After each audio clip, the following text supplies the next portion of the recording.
18 May.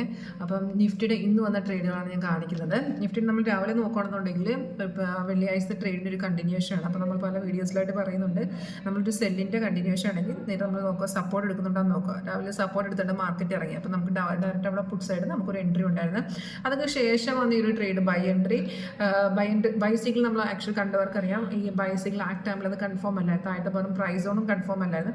പക്ഷേ ഇത് കണ്ടേ, ഈ ഒരു എൻട്രി എന്ന് പറയുമ്പോൾ റെസിസ്റ്റൻസിൽ എടുത്തിട്ടാണ് ആ ഒരു ട്രേഡ് വന്നത്. അപ്പം റെസിസ്റ്റൻസിൽ എടുത്തു വന്ന ട്രേഡുകൾ അവിടെ ഒരു മൂവ്മെൻറ്റ് എങ്ങനെയാണെങ്കിലും ഉണ്ടാവും. അപ്പം നമ്മൾ ലോങ് ടാർഗറ്റ് നോക്കില്ല, നമ്മളൊരു 15 പോയിൻ്റൊക്കെ ഈസി ആയിട്ട് ഈ ഒരു ട്രേഡിൽ നിന്ന് എടുക്കാവുന്ന, രണ്ട് കൺഫർമേഷൻ ഇല്ലെന്നുണ്ടെങ്കിൽ നമുക്ക് എടുക്കാവുന്നതാണ്.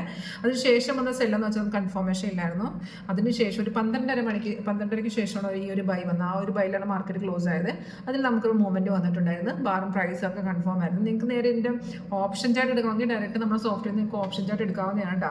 ഇതിവിടെ നോക്കി, ഇവിടെ നമ്മൾ കാണിച്ചിരിക്കുന്നുണ്ട് ബൈ 8:23,593. അപ്പോൾ ചിലർക്ക് കൺഫ്യൂഷനാണ്. കൺഫ്യൂഷൻ വരുന്നത് എവിടെയെന്ന് വെച്ചാൽ നമ്മൾ കോളാണ് പുട്ടാണ് ഏത് സ്ട്രൈക്ക് എടുക്കണമെന്നുള്ള കൺഫ്യൂഷൻ ഉണ്ടാകും. ഇതിനകത്ത് ഒരു കൺഫ്യൂഷൻ വേണ്ട. ഇവിടെ ഇതിനകത്ത് എഴുതി കാണിച്ചിട്ടുണ്ട്. ആ ബൈ എന്ന് പറയുമ്പോഴേ നമ്മൾ എന്ത് മനസ്സിലാക്കാം, കോൾ സൈഡ് എടുക്കണം. 23,593 ഈ റേഞ്ചിൽ നിന്നുള്ള ഏത് സ്ട്രൈക്ക് നിങ്ങൾക്ക് എടുക്കാം. അറ്റ് ദ മണിയോ ഇൻ ദ മണിയോ out of the. At the money എന്ന് പറയുമ്പോൾ നമുക്ക് 593 ആയതുകൊണ്ട് 23,600 അറ്റ് ദ മണി എടുക്കാം. ഇൻ ദ മണിയിൽ 100-200 താഴോട്ട് എടുക്കുക, 400-300 ഒക്കെ എടുക്കാം. അപ്പോൾ ഈ ഒരു ചാർട്ടിൽ നമുക്ക് സിമ്പിളായിട്ട് മനസ്സിലാക്കി എടുക്കാവുന്ന സ്ട്രൈക്ക് സെലക്ഷൻ.